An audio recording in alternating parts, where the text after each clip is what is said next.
जी। Professor करुणी जी, क्या आप तक मेरी आवाज पहुंच पा रही है? जी आ रही है। जी जी जी, माफ कीजिएगा। सवाल मेरा आपसे ये है कि जिस तरीके से UAE ने अपना पैसा वापस मांगा है पाकिस्तान से, मिडिल ईस्ट में सिचुएशन काफी ज्यादा गंभीर है, तो क्या ये माना जाए कि वाकई में कमजोर यहाँ पर खाड़ी देश हुए हैं, क्योंकि पाकिस्तान की स्थिति बद से बदतर है और इसी बीच ये एक और मार पाकिस्तान झेलेगा? देखिए चारू, ऐसा है कि जिस तरह का मिडिल ईस्ट में या वेस्ट एशिया में क्राइसिस है, उसके शोक पूरी दुनिया झेल रही है।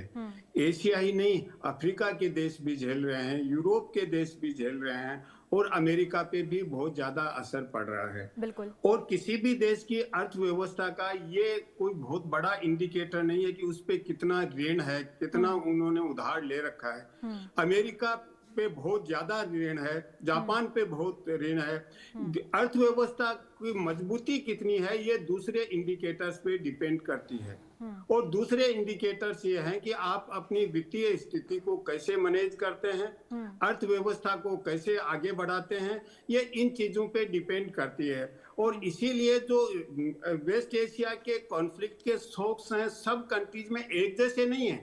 कुछ कंट्रीज में हालत ज्यादा खराब हो रही है, कुछ कंट्रीज अपना मैनेज कर रहे हैं। जैसे फिलीपींस में लोग सड़कों पे आ गए हैं, हो सकता है पाकिस्तान में भी सड़कों पे आए, और इंडिया में अभी स्थिति मैनेज कर रखी है। किस लिए की है कि इंडिया ने 1 लाख करोड़ का इकोनॉमिक स्टेबलाइजेशन पैकेज तैयार कर लिया है, और उस पैकेज से इमीडिएट संकट नहीं आएगा। भविष्य में भारत में भी संकट आ सकता है, और केवल यही नहीं है कि अर्थव्यवस्था का संकट है, महंगाई बढ़ेगी या जनता है, आवाम है, हर देश का ये चाहता है कि हम अमन से रहें, बहबूदी से रहें। वो कभी कहीं भी किसी भी देश में जंग नहीं चाहता है, लेकिन जब जंग हो गया है तो आवाम पे सबसे पहले असर पड़ता है, नकारात्मक असर। तो ये अभी एक और बहुत भयंकर स्थिति बनने वाली है कि सभी देश सेना पे खर्चा बढ़ाएंगे, बहुत ज्यादा बढ़ाएंगे। तो जो जनता के विकास के हर देश में खर्च होता है, वो फिर से और ज्यादा संकट बढ़ेगा। क्योंकि अगर आज युद्ध विराम हो जाता है तो भी आने वाले लगभग 6 महीने या 9 महीने तक ये स्थिति संभल नहीं पाएगी पूरी दुनिया के लिए। और अगर और ज्यादा आगे हालात बिगड़ते हैं, युद्ध विराम नहीं होता है, अमन नहीं होता है, तो दुनिया के हालात बहुत बुरे हो जाएंगे। और जो आवाम है, हो सकता है कि उसका डिस्कंटेंट इतना बढ़ जाए कि दुनिया में सभी सरकारों के लिए अलग अलग देशों में बहुत बड़ी एक चुनौती खड़ी हो जाए कि कैसे मैनेज करें। क्योंकि केवल ये ऊर्जा का क्राइसिस नहीं है कि ऑयल नहीं आ रहा है, ये फर्टिलाइजर का क्राइसिस भी होगा, इंपोर्ट एक्सपोर्ट का भी होगा। देशों से एक्सपोर्ट नहीं होंगे, जैसे भारत से एक्सपोर्ट नहीं होंगे, पाकिस्तान से एक्सपोर्ट नहीं होंगे, तो दोनों देशों की अर्थव्यवस्था पे नकारात्मक प्रभाव पड़ेगा।